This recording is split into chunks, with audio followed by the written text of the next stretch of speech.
Bonjour ou bonsoir, relativement à l'heure à laquelle vous nous suivez, mesdames et messieurs, soyez les bienvenus sur Ecclesia TV à voir dans cette édition.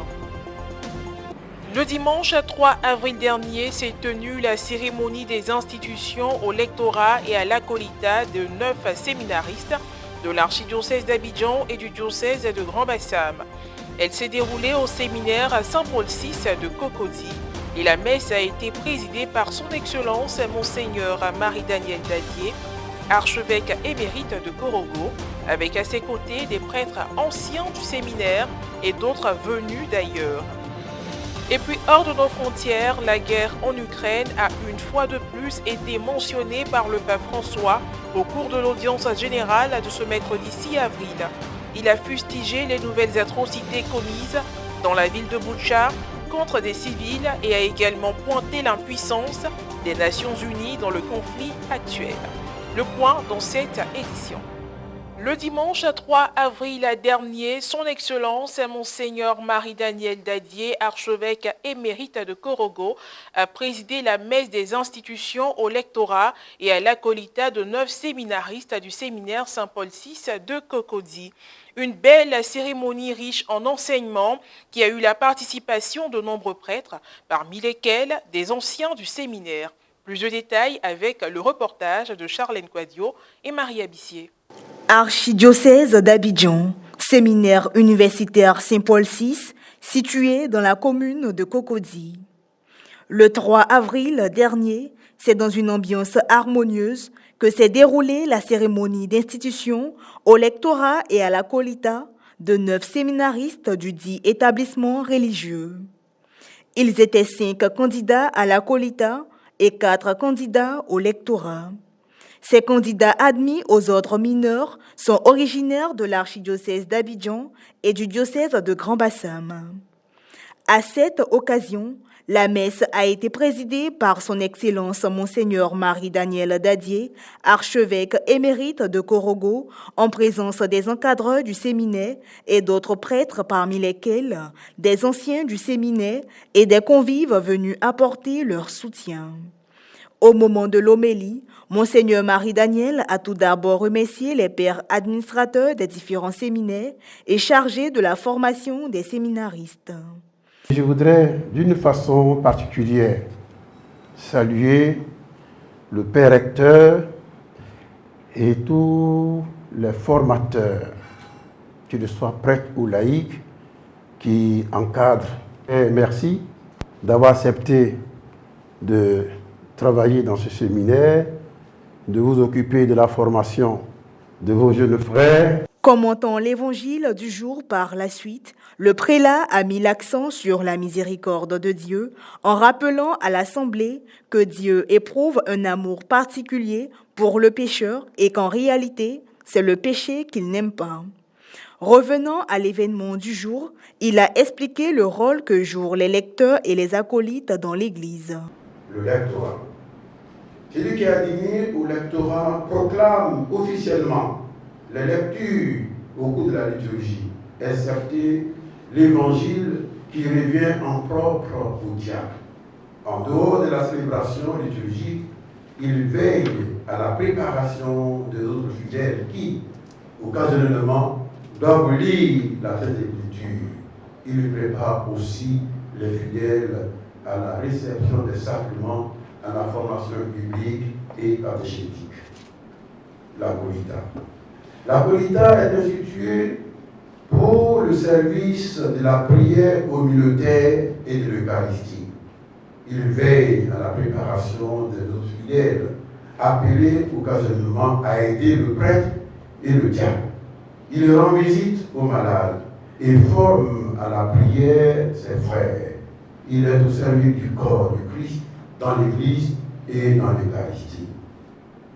Le lecteur, tout comme l'acolyte, s'efforce de donner un témoignage de vie conforme au service assumé. Il a achevé sa prédication par une invitation à la pratique de la miséricorde. Place aux rites spéciaux. L'appel des candidats admis, suivi des institutions faites par l'évêque. Présentation du livre saint aux candidats. Recevez le livre de la Sainte Écriture et transmettez fidèlement la parole de Dieu, qu'elle s'enracine et fructifie dans le cœur des hommes. Amen. Présentation de la patène contenant le pain et le calice contenant le vin. Emmanuel, recevez ce pain et cette coupe, ô la célébration de l'Eucharistie, et montrez-vous digne de servir la table du Seigneur et l'Église. Avant le renvoi, le père Patrice Conan-Sialou, recteur du séminaire universitaire Saint-Paul VI, a adressé des remerciements. Et nous voulons dire un grand merci à Monseigneur Marie-Hélène Gatti. Monseigneur n'a pas dit « je vais voir mon agenda ». Il a tout de suite dit « je viens vous saluer ». À vous, parents de nos jeunes, à vous leurs amis, nous vous disons merci d'être venus dans notre maison.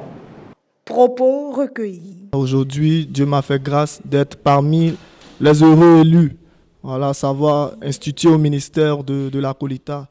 Voilà. Donc à partir de ce moment, j'ai franchi, avec la grâce du Seigneur bien sûr, une étape importante dans ma suite, voilà, à la marche du Christ. C'est un sentiment d'action de grâce que j'ai. Et je profite pour l'occasion aussi de réitérer mes vœux de remerciement à ma famille, à ma paroisse, à tous mes amis et connaissances. À la suite de cette célébration, nous projetons encore en avant sous le couvert de la bienheureuse Vierge Marie pour aller de l'avant sur ce chemin que nous avons choisi de vivre, de nous donner pour le service de nos frères et sœurs et surtout pour le service de l'Église.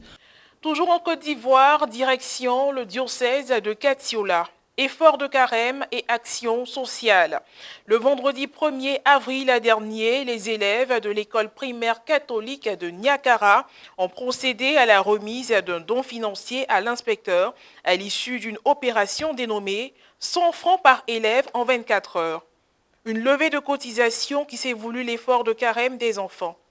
Ces jeunes chrétiens, sensibles à la situation que vit le père de leur ami de classe, ont voulu contribuer aux soins de celui-ci qui a été victime d'un accident de la circulation et évacué au centre hospitalier universitaire de Boaké le dimanche 27 mars dernier. Lui aussi chrétien catholique et membre fondateur de l'équipe enseignante de la paroisse Saint-Joseph de Niakara. Et puis pour terminer, allons hors de nos frontières au Vatican. La guerre en Ukraine continue de préoccuper le souverain pontife. Au cours de l'audience générale de ce mercredi 6 avril, depuis la salle Paul VI, il a dénoncé avec gravité les nouvelles atrocités révélées il y a de cela quelques jours à propos de Boutcha, ville ukrainienne où ont été découverts des dizaines de cadavres après le retrait de troupes russes. Le Saint-Père s'est indigné devant la situation qui, pour lui, est d'une cruauté de plus en plus horrible, perpétrée même contre des civils sans défense, des femmes et des enfants. Le recenti notizie sulla guerra in Ucraina, anziché portare sollievo e speranza, attestano invece nuove atrocità, come il massacro di Bucha. Crudeltà sempre più orrende, compiute anche contro civili, donne e bambini inermi. Sono vittime il cui sangue innocente grida fino al cielo e implora: si metta fine a questa guerra, si facciano tacere le armi, si smetta di seminare morte e distruzione.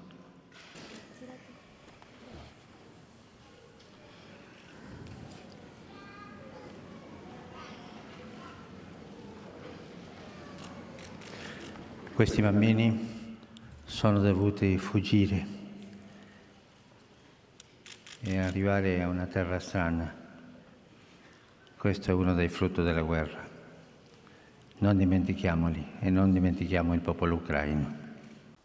Point final à cette édition d'information. Merci de l'avoir suivi. Que Dieu veille sur nous. À très bientôt.